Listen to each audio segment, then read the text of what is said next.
Aujourd'hui, je vous propose de construire un setup et c'est un setup qui vous devrait beaucoup vous plaire puisqu'on est sur un budget de 1000 euros. Je vous souhaite la bienvenue sur ma chaîne. On se retrouve dans cette vidéo sur comment faire un setup gaming à 1000 euros. Toutes les références des produits se trouveront en description. Alors, sans plus attendre, on se retrouve sur mon ordinateur. Mais avant, pense à t'abonner, à activer la petite cloche car je publie une vidéo par semaine. Donc on se retrouve sur mon bureau avec comme objectif donc de faire un setup gaming complet à 1000 euros, donc tout ce qui est accessoires. Bien sûr, tous les produits que vous retrouverez en description sont des produits donc affiliés avec Amazon. Donc pour vous, c'est entièrement transparent. Pour moi, ça me donne une petite commission et en fait, ça m'aide à faire progresser la chaîne et donc de vous produire davantage de vidéos. Le premier article, ça va être l'écran.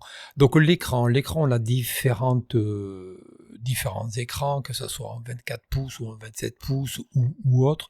Nous, on va rester sur un écran donc la marque AOC, donc une très bonne marque, et c'est un 24 pouces en 180 Hz et 1 milliseconde. Il est dalle IPS. Comme on sait, ça sera un très bon écran, à savoir que là, je vous rappelle, à moins de 120 euros, là, on est à 114,99. Pas beaucoup de connectiques, comme vous pouvez voir là, et les réglages vont se faire ici, contrairement à d'autres écrans où on a un petit joystick ici qui est beaucoup plus pratique. Il va être compatible VESA, on verra tout à l'heure le produit que je vais vous présenter pour ça. Comme j'expliquais, voilà, soit vous l'avez sur votre bureau comme ceci avec un pied vraiment des plus basiques, donc il va pas y avoir beaucoup de réglages dessus. Donc moi, ce que je vous propose, c'est de prendre un bras d'écran. Moi ici, celui-ci, je l'ai sur mon setup pour cette fois-ci. Pas pour l'écran, mais c'est pour mettre un ordinateur portable. Et j'ai rajouté une plaque pour pouvoir tenir mon ordinateur portable. Il est présenté déjà sur une vidéo. Ce qui est intéressant, c'est que ici, ici, vous voyez, avec une pression. Donc, ce qui fait que c'est pas un écran, c'est pas un support écran. Comment vous expliquer ça, vous le placez et ça bouge pas. Non, là vous allez pouvoir effectivement déplacer votre bras, le modifier, et ici avec ce petit vérin qui va venir se régler ici, il y a une clé Allen, vous vissez ou dévissez en fonction de la force que vous voulez exercer. Et donc par rapport aussi au poids, d'accord, ici vous voyez entre 2 et 7 kg. Moi je l'ai fixé comme ceci directement sur le setup, sur la planche. Vous pouvez ici percer, mais ça c'est beaucoup mieux dans le sens que ça vous pouvez après le déplacer sur toute la planche, la longueur, la largeur, là où vous voulez le mettre. Donc ça, il n'y a aucun souci. Quelque chose de facultatif, des fois quand on a un casque, on ne sait pas où le mettre. Alors moi là, il est sur la tête, il n'y a pas de souci. Ou alors vous allez le mettre là, ou alors vous le déposez sur le bureau. Donc moi, j'ai pris l'habitude de le mettre sur un support de casque.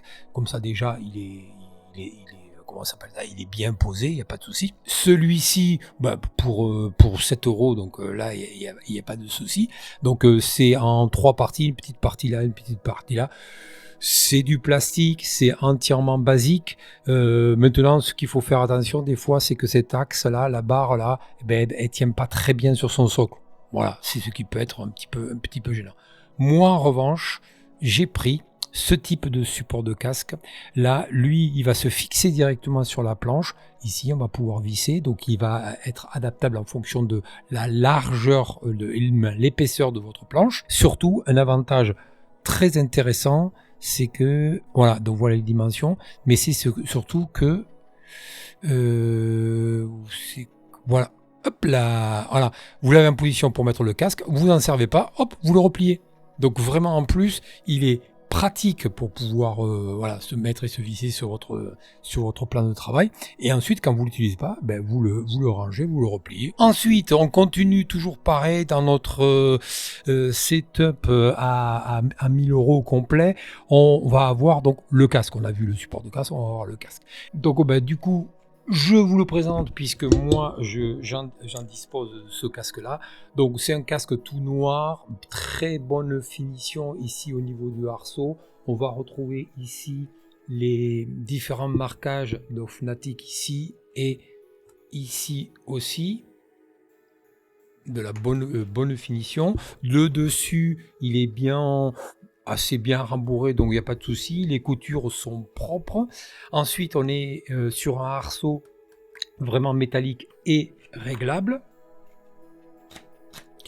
On a deux grosses bonnettes. Alors les bonnettes, elles vont voilà, bien englober les oreilles, ce qui fait que dès que vous l'avez sur la tête, bah, je veux pas dire que ça enlève, ça vous coupe tous les bruits, mais vraiment ça va réduire les bruits ambiants et ça c'est pas mal.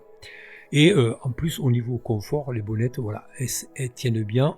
C'est en simili-cuir, donc c'est vraiment très très bien.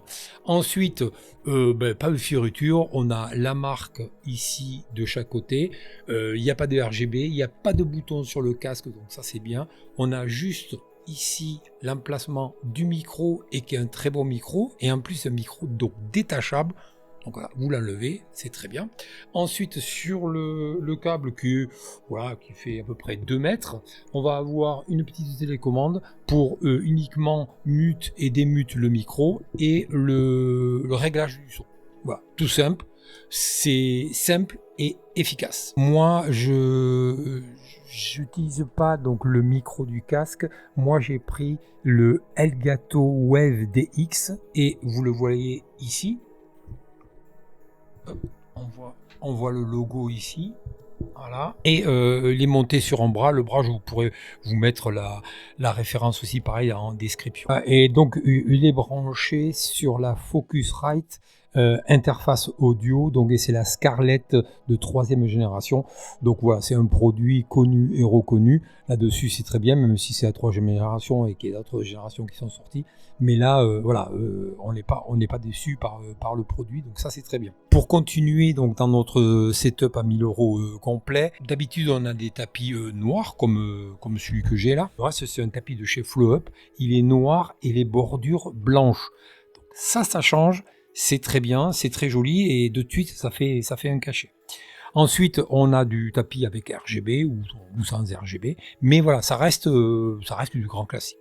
Il y a ou il n'y a pas le logo de la marque. Un coup de cœur, ces types de tapis, et on en a de plusieurs, on a de plusieurs couleurs, et c'est original, ça change, et ça met un tapis noir simple classique, vous passez sur des tapis comme ça, un petit peu des couleurs, un petit peu de sa forme de 3D et tout, et voilà.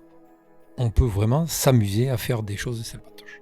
Donc ça, c'est un de mes coups de cœur pour le tapis. Il nous faut ce qui nous manque comme produit dans notre setup. La tour, je vous mettrai donc en description la tour. C'est la tour que j'ai faite sur une tour de 700 €. Il nous manque donc les périphériques, à savoir les plus importants, le clavier et la souris. Hormis donc le coup de cœur de ce tapis, j'ai eu un deuxième coup de cœur. Ça va être pour ce combo clavier souris. Alors, vous voyez que en plus ici, on a ces couleurs, et lui aussi, il va avoir différentes couleurs. Ce qui fait que vous allez pouvoir vous amuser à trouver la couleur que vous aimez sur le clavier souris, puisque vous avez vu le clavier et la souris sur la même couleur, et vous allez pouvoir travailler ces couleurs avec votre tapis de souris. Donc c'est quand même sympatoche. On est en QWERTY, à savoir, mais surtout ce qui est sympatoche, vous savez, c'est ce câble là.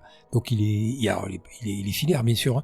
Donc ce câble, et ce qui fait que là aussi au câble management, c'est posé sur votre setup, c'est rangé, que d'habitude on a un câble qui traîne ou pas s'il est en Bluetooth bien sûr, mais voilà, donc ça j'ai vraiment trouvé ça très bien pour avoir ce combo clavier, souris et le mettre en version aussi même couleur si on peut avec le tapis de souris. Pour ce qui nous manque, donc la tour, donc là la tour, je vous mettrai le lien en description, et j'ai mis donc la tour par rapport à la vidéo que j'avais faite, donc une tour à 700 €.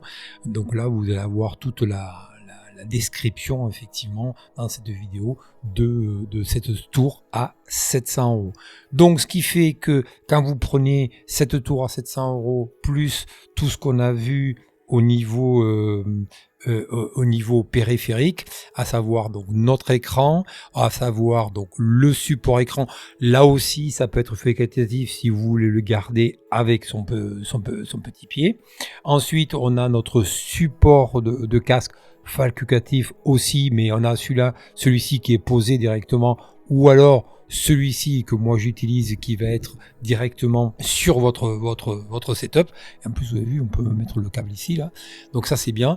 Et ensuite, bon, le casque. Alors là, bon, le casque, comme je vous l'ai montré, valeur sûre. Donc là-dessus, on ne peut pas se tromper. Et moi, j'utilise donc ce casque-là, ce micro-là, avec cette carte son. Et ensuite, voilà, le coup de cœur final avec le tapis de souris et le combo clavier-souris. Encore une fois, merci d'avoir suivi cette vidéo. Si elle vous a plu, je vous invite à la liker et à la partager, à vous abonner à ma chaîne si ce n'est pas encore déjà fait. Et surtout, ne pas oublier d'activer la petite cloche pour recevoir les dernières notifications des dernières vidéos sorties sur ma chaîne. Je vous dis à très bientôt sur ma chaîne. Ciao!